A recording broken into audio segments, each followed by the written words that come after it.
할렐루야. 오늘 우리 함께 나눌 말씀의 제목은 여러분 잘 들으셔야 돼요. 진짜 양, 가짜 양입니다. 예, 집사님. 진짜 양, 가짜 양. 이 중의적인 의미를 조금 노리고 제가 한번 만들어 본 제목인데요. 진짜 양입니까? 당신은 진짜 양입니까? 아니면 가짜 양입니까? 라는 그런 내용이 되겠지요. 오늘 우리 함께 읽었던 본문에 수전절이라고 하는 우리 기독교인들한테는 조금은 생소한 그 유대교의 명절 이야기가 나오고 있습니다. 근데 본문에 예수님께서요, 이 수전절을 지키신 것으로 보여요. 수전절은 신약과 구약 시대 사이, 여러분 신약과 구약 사이에 뭐가 있다고 했죠? 신약과 구약 사이에 과가 있지요. 역시 몇 번 이걸 했더니 이제는 안 넘어가시네요. 신약과 구약 사이에는 과가 있습니다. 근데 그 과가요, 몇 년짜리냐면요, 400년짜리예요. 네, 그래서 이 400년을 뭐라고 하냐면요, 신구약 중간시대라고 합니다. 중간사라고도 하고요, 중간시대라고 합니다.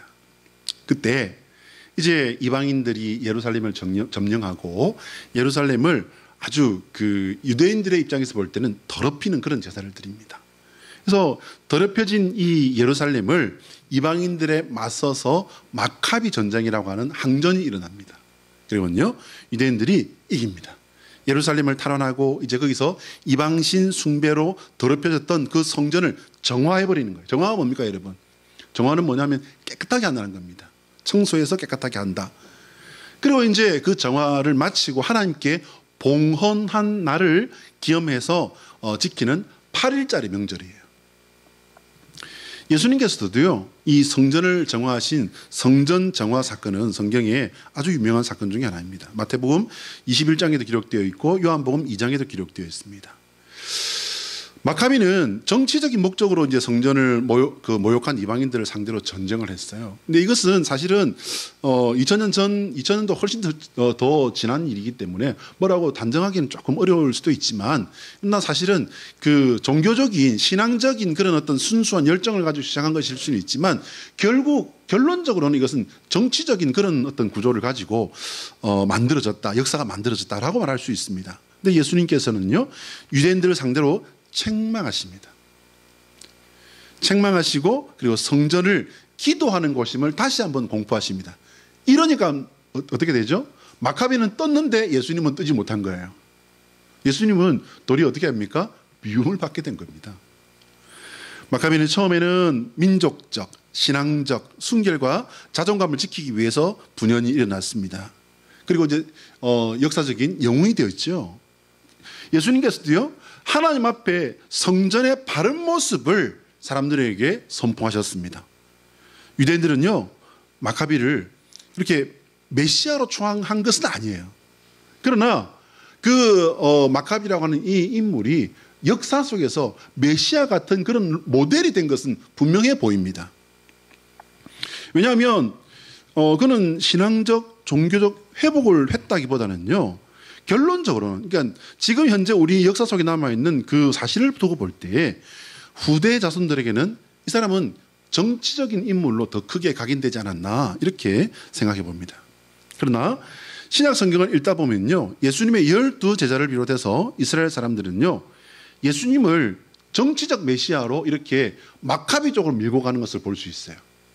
당신도 지금 이 마카비처럼 이렇게 나라를 이렇게 확 잡아가지고 우리들한테 하나 좀 떼주시고 좀 그렇게 해주세요.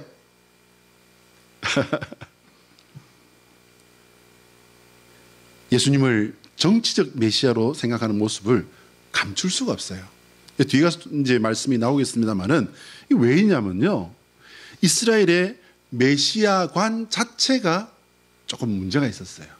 그러니까 그 자체가 문제였다기보다는 이것을 생각하고 이해하고 생각을 가지고 가는 이 이스라엘 사람들에게 사실은 더 문제가 많았다 봐야 되겠죠. 마태복음 20장 20절 이하에 세베대의 아내, 그러니까 야고보와 요한의 어머니예요. 근데 이 어머니가 치맛바람의 주역, 교사 세미나 가면 꼭 이야기가 나옵니다. 치맛바람을 일으킵니다. 무슨 말이냐면요, 예수님께 이 야고보와 요한의 어머니가 하루는 찾아옵니다. 그래가지고 그러면서 이제 부탁을 내놓습니다. 주님의 나라에서 하나는 주님의 우편에, 하나는 주님의 좌편에 앉게 하여 주시옵소서. 마태복음 20장 21절의 말씀이에요. 야, 근데 이게 예수님의 십자가 고난과 부활과 승천과 그 이후의 재림까지도 다 알고 한 말이었다면 참 이거 아주 그냥 깊은 말이 될 수도 있었지만, 그러나 이 야고보와 요한의 어머니는 무엇만 생각하고 있었던 거예요? 예수님께서 마카베와 같은 정치적인 역사적인 영웅이 될 거라고 생각하고 있었기 때문에 당신이 이 나라를 새롭게 하실 때에, 다윗의 그 영광을 회복하는 그 역사를 이루실 때에, 그 나라가 이제 제대로 이제 다시 개혁하는 나라가 되었건 뭐가 되었건 간에 이 나라를 일으켰을 때 제 아들을 하나는 당신의 오른편에, 하나는 당신의 왼편에 앉게 하여 주시옵소서. 이게 뭐예요, 여러분? 좌의정 우의정 자리 내놓으라는 말이죠. 저는 이것이 이 당시 유대인들의 메시아관의 실체라고 그렇게 이해를 합니다. 여러분, 그러면 이게 오늘 나와는 무슨 상관이 있을까요? 상관이 없을까요, 여러분? 상관이 없다고 생각하신다면 성경을 영 잘 모르시거나 아니면 진짜 거룩하고 성별된 삶을 사는 사람이겠죠. 유대인들은 종교적 메시아를 바란다면서 사실은 정치적 메시아를 원하고 있었던 것입니다. 그렇다면 나는 종교적 영적 메시아를 원한다고 하면서 사실은 세상적 현실적으로 나를 보증해주고 내 성공을 보장해주고 내가 대박나는 삶, 심지어는 내가 기도 그냥 세게 하고 로또 하나 딱 사면은 적어도 한 15억에서 30억짜리는 하나 팡 터뜨려주고, 이런 분이 나의 메시아, 나의 그리스도가 되어야 한다라고 생각하는 것은 아닌가. 그럼 우리가 스스로 나의 메시아관에 대해서 돌이켜 보아야 할 줄로 믿습니다. 한번 따라합니다. 하나님의 소원은 우리가 예수 그리스도 안에서 참된 신앙 고백을 하는 성도가 되는 것이다. 시작. 하나님의 소원은 우리가 예수 그리스도 안에서 참된 신앙 고백을 하는 성도가 되는 것이다. 할렐루야. 참된 신앙 고백을 내 삶의 마지막까지 붙들고 가시는 믿음의 성도 되시기를 예수 그리스도의 이름으로 축복합니다. 여러분, 제가 말씀드렸듯이요, 우리가 삶의 마지막 최후 자리, 이제 이 세상을 떠나는 자리에서 제가 이렇게 떠올려드리고 고면드린 게 뭐라고 말씀드렸죠? 사도신경. 우리는 저 믿음을 가지고 하나님 나라에 들어가는 하나님 나라 백성인 줄로 믿습니다. 바른 신앙 고백으로 하나님께서 인정하시는 하나님의 백성 되시기를 다시 한번 축복합니다. 예수님께서는요, 제자들이 당신을 어떻게 생각하는지 아셨을까요? 모르셨을까요? 아셨죠. 당연히 아셨다고 봐야 됩니다. 왜냐하면 그분은 전지전능하신 하나님이시기 때문이죠. 그렇기도 했지만 당신께서도 유대인으로 자라면서 듣고 배운 것들이 있기 때문이에요. 유대인들이 예수님을 종교적인 메시아보다 정치적인 메시아로 꿈꾼 이유가 있습니다. 아까 제가 말씀드렸지만요, 이 사람들이 이렇게 이야기하는 이유가 있어요. 앞에 보시면요, 그것은 이제 메시아가 다윗 왕과의 영광을 회복하고 유대민족을 영적으로 구원할 종교적 지도자라는 그런 개념을 유대인들이 가지고 있었기 때문이에요. 다시 한번도요, 유대인들이 가지고 있는 메시아는 뭐냐면요, 다윗 왕과의 영광을 회복하고 유대민족을 영적으로 구원할 종교적 지도자라는 거예요. 그런데 저 밑에 있는 영적인 유대민족을 영적으로 구원할 종교적 지도자, 이거는 저 밑에 있는 거라서 저 멀리 밀어버리고 사람들은 어떻게 생각을 한 겁니까? 다윗 왕가의 영광을 회복하고, 그래요, 그러면은 저것이 뭡니까, 여러분? 나라를 새롭게 하고 개혁이 되었건 아니면 다시 한 번 더 이 나라를 갖다가 왕가를 패해버리고 이방 민족이 들어와서 왕가를 장악하고 있는 이걸 패해버리고 다윗 왕권을 새로 세워서 일지는 모르겠지만 어쨌든 나라를 새롭게 하는 정치적인 이와 같은 일들이 일어날 거라고 생각했던 것 같아요. 그러니 그 아들을 가진 어머니가 사실은 얼마나 고민했겠습니까? 선생님에 와서 선생님, 제 아들이 지금 12제자에 뽑혔잖아요. 그러면 이 아들들 하나는 주님의 우편에 하나는 주님의 좌편에 앉게 해 주십시오.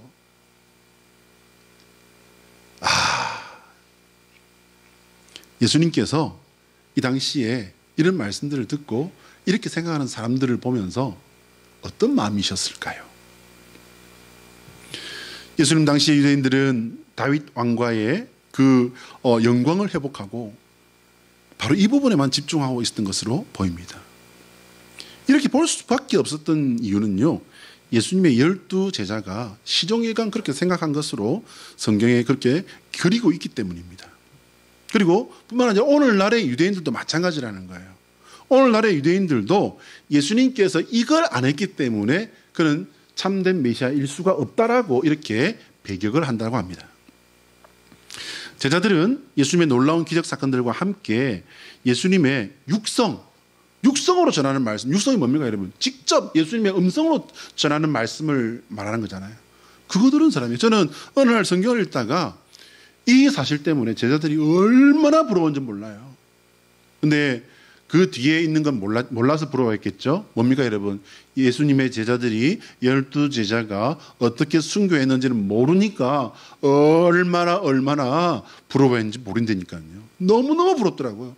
와, 예수님의 그 모습을, 거룩하신 그 모습을, 실제 모습을 뵙구나. 그분의 음성을 들었구나. 그분과 함께 밥을 먹었구나. 그분과 함께 걸었구나. 그분과 함께 성경에도 기록되지 않은 내용들까지 이분들은 다 보고 다 듣고 다 함께 했을 거 아니야. 이야, 정말 대단하다. 이 인류의 역사를 통틀어서 이 사람들만큼 복된 사람들도 있을까? 그런 생각을 하면서 참 부러운 마음을 가졌어요. 그런데 뒤에 알고 보니까 요만큼 얇은 책자에 예수님의 12제자라고 하는 제목의 그 책에 보니까 예수님의 그 제자들은요, 아주 무시무시한 뒤에 그 역사에 순교자들이 되었더라고요. 모르면은 그렇습니다. 예수님의 제자, 그들은 예수님의 죽음 이후 부활을 만나기 전까지도 이렇게 유대인들 안에서 한정된 메시아에 대한 생각을 바꾸지 못했던 것으로 보입니다. 예수님의 제자들이 이러할진데 예수님을 반대하는 바리새인들과 제사장들이 예수님을 바르게 이해 못하는 것은요, 어쩌면은 너무 당연한 일이 아닐까 이렇게 생각합니다.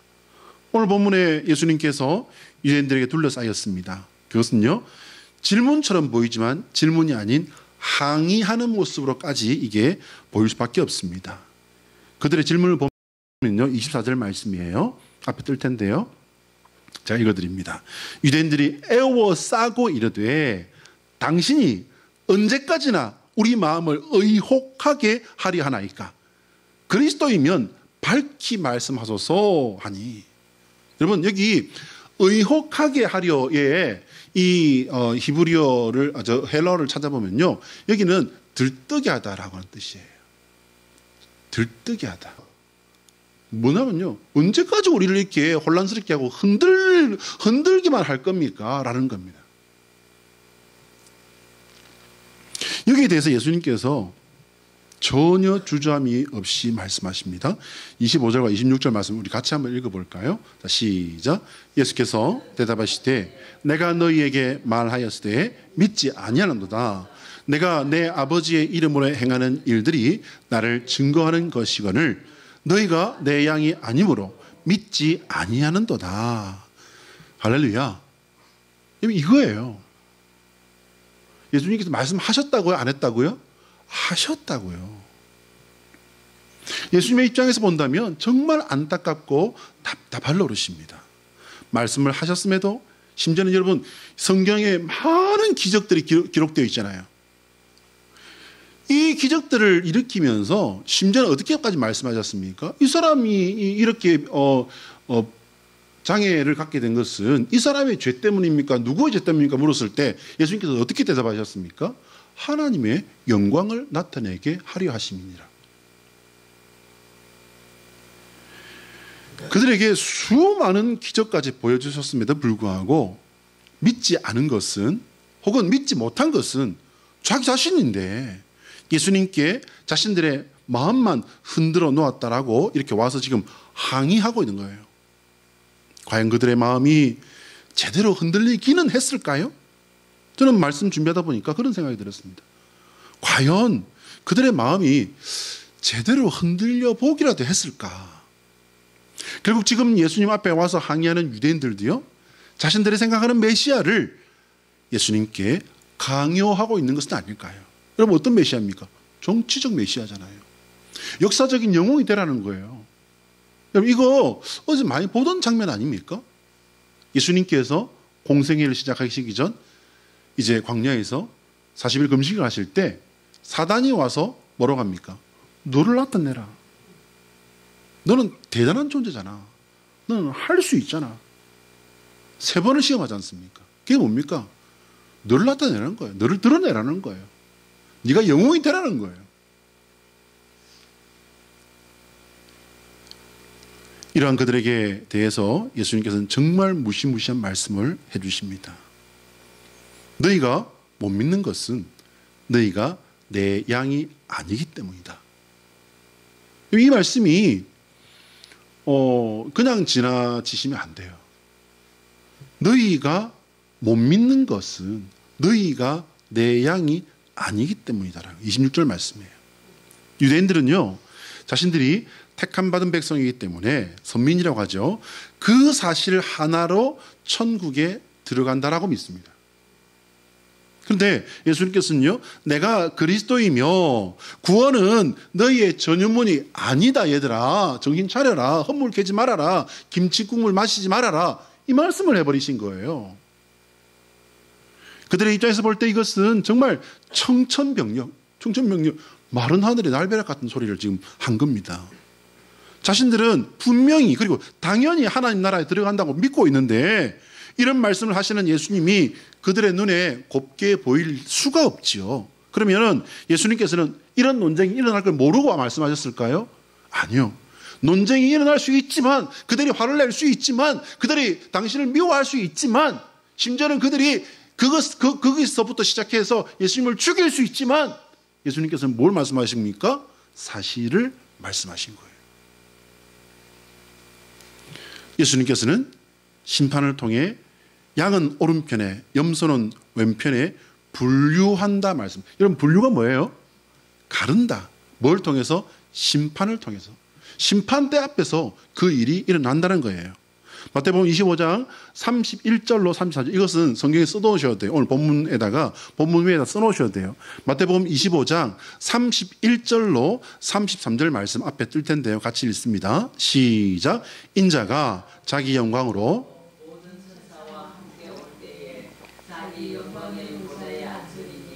모든 민족을 그 앞에 모으고 각각 구분하기를 목자가 양과 염소를 구분하는 것 같이 하여 양은 그 오른편에 염소는 왼편에 두리라.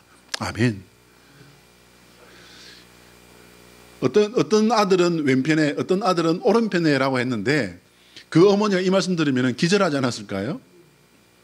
양은 그 오른편에, 염소는 왼편에 두리라. 여러분, 양과 염소를 갈라서 나눈다라고 말씀하십니다.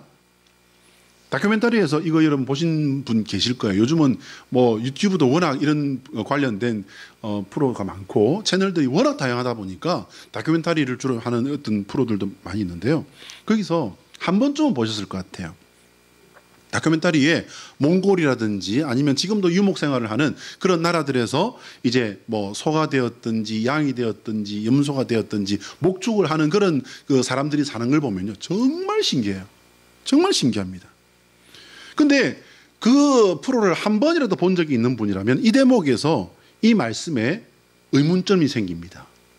이게 뭐냐면요, 목자의 음성에 양만 잘 말을 듣습니까? 염소도요, 잘 듣습니다. 염소도 다른 사람이 프로를 찍는 PD가 막 목자의 음성 소리를 갖다가 흉내를 막 내봐요. 뒤척도 안 해요. 관심도 없어요. 근데 자기를 돌보는 목자가 소리를 내면 이상한 이제 소리를 내죠. 소리를 내면 어떻게 해요? 그냥 막 일사불란하게 그냥. 또 어떻게 하면은 어떻게 해요? 가자고 하는 방향으로 그냥 막 일사불란하게. 물론 목장 견들이 도와주기는 합니다만은, 그러나 염소도요 잘 듣습니다. 말씀. 목자가 하는 말 잘 들어요. 그러면 예수님은 목수셨기 때문에 목동이 하는 일들은 잘 몰라서 이렇게 말씀을 하셨을까요? 실수하신 걸까요? 예수님께서 왜 이렇게 말씀을 하셨을까요? 여러분, 양과 염소의 종류를 굳이 이렇게 비유에 사용하신 것이 왠지는 잘 몰라요. 워낙 고대의 어떤 그런 아이콘들이다 보니까 분명하게 이것을 확인해서 말씀을 할 수는 없지만, 예수님께서는요 비유를 통해서 중요한 분류의 기준을 말씀하신 거예요. 다시 한 번 더요. 분류의 기준이에요. 이것은 뭡니까 여러분? 이 분류가 어디서 행해지는 사건이라고 말씀드렸습니까? 심판대에서. 양이냐 염소냐, 왜 양과 염소를 사용했느냐를 말한다면은 그건 할 말이 없어요. 중요한 건 뭡니까 여러분? 분류를 한다는 거예요. 양과 염소로 분류를 한다는 겁니다. 양은 오른편에, 염소는 왼편에 분류를 한다는 거예요. 그런데 뭐냐면 오른편에 가는 이 양으로 분류된 이들은요 거룩한 길을 갔던 사람들이에요. 말씀을 듣고 말씀을 따른 이들이에요. 그러면 왼편으로 간 이들은요, 왼편으로 간 이들은, 염소라고 분류된 이들은 무엇입니까 여러분? 똑같은 양의 모습을 하고 똑같은 목동의 그 음성을 들었습니다. 그럼에도 불구하고 거룩한 길을 거부한 이들입니다. 자기의 뜻을 행하며 산 사람들입니다. 목자의 음성, 말씀을 듣고 명령을 따른 자들이 오른쪽에 설 양이라고 말씀하신 거고요. 목자의 음성과 심지어는 기적을 보고도 자신들이 원하는 정치적인 메시아만 들이대는 자들을 염소라고 한다는 것입니다. 자신들의 신앙 따로 그리고 삶 따로 불순종하는 이 불신앙의 삶에 대한 성찰이나 깨달음은 거절하는 자들, 말씀 앞에서 말입니다. 말씀을 들어도 그런 성찰 같은 거 거절하는 사람들, 이런 사람들을 예수님께서는 양의 모습은 하고 있지만 택함받은 백성, 선민이라 할지라도 염소의 자리에 서게 된다라는 말씀을 하신 겁니다. 그럼 여러분, 제가 말씀드리거니와 늘 말씀드리거니와 말씀에 있는 이 내용들이 오늘 나에게 어떻게 적용될 수 있는가, 이게 제일 중요한 거라 말씀드리지 않습니까? 이것은 오늘날 우리에게도 동일하게 적용된다는 말씀을 여러분에게 드립니다. 예수님 당시 유대인들이 양으로 인정받을 수 없었던 이유는 분명해요. 뭡니까 여러분? 하늘의 일, 영의 일을 생각하지 않고 땅의 일에만 시종일관 집착했기 때문입니다. 이 세상에서 더 좋은 자리, 더 큰 권력, 더 많은 부유함을 갈망했기 때문이에요. 심지어 예수님의 제자들과 그 제자들의 어머니까지도 와서 말씀하신 것은 뭡니까 여러분? 구원의 주님이신 예수 그리스도를 눈앞에 두고 그분에게 뭘 요구했습니까? 땅의 영광을 요구했지 않습니까? 은혜가 크면 뭐가 크다? 시험도 큰 겁니다 여러분. 은혜가 크면 고난도 큰 법이에요. 그리고 큰 은혜를 받고 짓는 죄는 그 죄의 대가는 더 큽니다. 예수님께서는 우리도 이와 똑같은 잣대를 적용하신다는 사실을 기억해야 한다고 말씀하십니다. 믿음은 마음에만 있는 것이 아닙니다.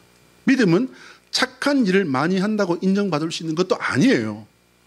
믿음을 말하면서, 믿음을 갈망하면서 선한 일, 착한 일을 외면하는 것도 또한 인정받을 수도 더더군다나 없을 겁니다. 믿음은요, 나사렛 예수님이 그리스도이심을 믿고 그분의 가르침을 따르는 것입니다. 그분은 하나님의 본체이시고 선한 분이시기 때문에 그분을 따르는 삶은요 당연히 선한 길을 갈 수밖에 없는 거예요. 또한 그 길은 성도가 하나님의 마음과 반대인 세상에서 살아가야 하기 때문에 힘들고 어렵고, 그래서 어떤 때는 조롱당하고 따돌림 당할 수도 있는 길입니다. 그래서 예수님께서는 그 길을요, 십자가의 길이라고 분명히 말씀하신 겁니다.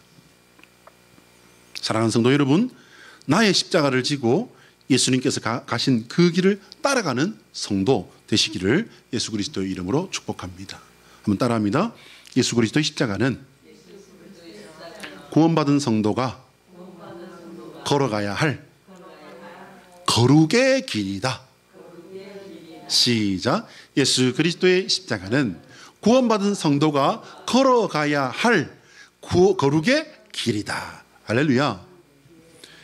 나의 십자가를 지고 예수 그리스도를 따르느냐 아니냐로 진짜 양과 가짜 양은 반드시 드러납니다. 나의 십자가를 지고 나의 주 예수 그리스도만 따라가시는 성도 되시기를 예수 그리스도의 이름으로 다시 한번 축복합니다. 기도하겠습니다.